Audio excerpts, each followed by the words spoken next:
आज जो सोनू उर्फ भूपति इन्होंने आत्मसमर्पण किया है, उनके साथ 60 लोगों ने आत्मसमर्पण किया है। ये सारे नक्सलवाद में, माओवाद में लिप्त ऐसे बड़े कैडर हैं और विशेष रूप से सोनू उर्फ भूपति ये और इनके भाई किशन जी, ये दोनों इस माओवाद को बड़ा करने में इसकी रीढ़ की हड्डी के रूप में काम करते थे। Gadchiroli in Maharashtra has been a hotbed of Maoist insurgency for years and decades. This is now set to change according to internal security experts. Now, why has this happened?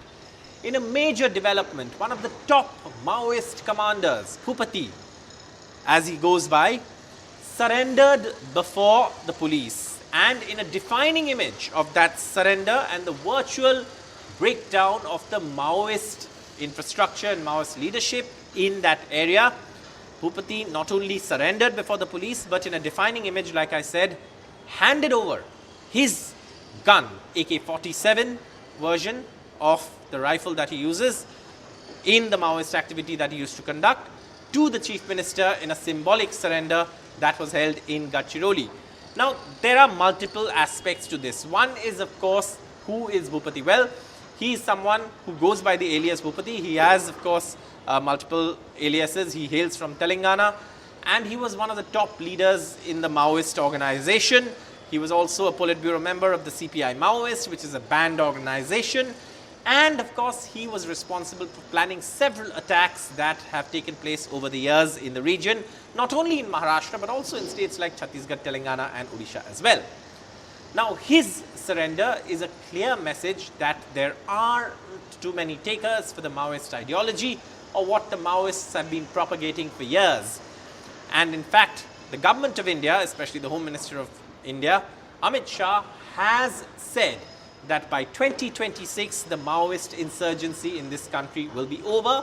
He also appealed to underground Maoists to join the mainstream, surrender, give up arms, and that is something that is happening now in what is being seen as almost an end to Maoist activity in Gadchiroli district. Bhupati surrendered along with 60 cadres. Now, why is Bhupati's surrender so important, and who is he? Well, we already explained his role, but he is someone who's closely related to Kishanji. He's the brother of Kishanji. Who is Kishanji?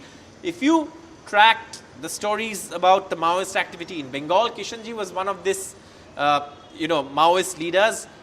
His name was Koteshwar Rao. He was also gunned down in an encounter in West Bengal, in West Midnapur district, in the Pushpani forests in 2011. Now, that was something that, of course, was a major moment in West Bengal's action against Maoists, and of course Maoist insurgency in West Bengal also is largely reduced, practically now negligible, and in Gadchiroli it had survived so long, and it was of course being led in Gadchiroli by Kishanji's brother Bhupati, who has now of course surrendered, and that defining image of course is of him handing over his AK-47 rifle to the Chief Minister in a symbolic gesture of a surrender.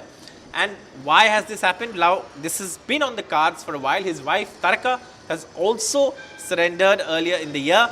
And of course, Bhupati had realized that not only were the anti-Maoist operations of the security forces being successful in eliminating Maoists, but also there weren't too many takers. And he had propagated a few days ago peaceful dialogue and, of course, perhaps return to peace. But that was something that didn't go down well with some of his colleagues in the Maoist organization. He had written letters, etc. But now, of course, his surrender has come in the state of Maharashtra, and Devendra Fadnavis, the Chief Minister of Maharashtra, was in Gadchiroli to oversee that surrender, along with top police officials of the state, including the DGP, Rashmi Shukla, and other top officers of the Maharashtra police who were also present at that event. And this is being seen as almost the end of Maoist activity in Maharashtra.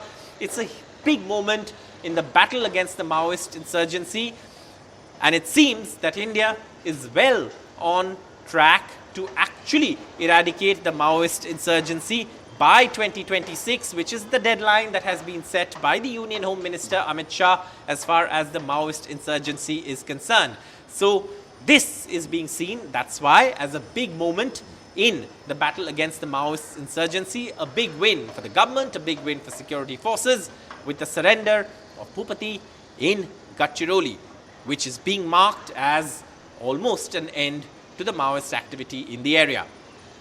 For more such videos where we go beyond the headlines and bring you the news with the context and the background in which it is taking place, stay tuned to NDTV's YouTube platform for all the latest news and updates. Keep watching NDTV. Thank you so much for watching.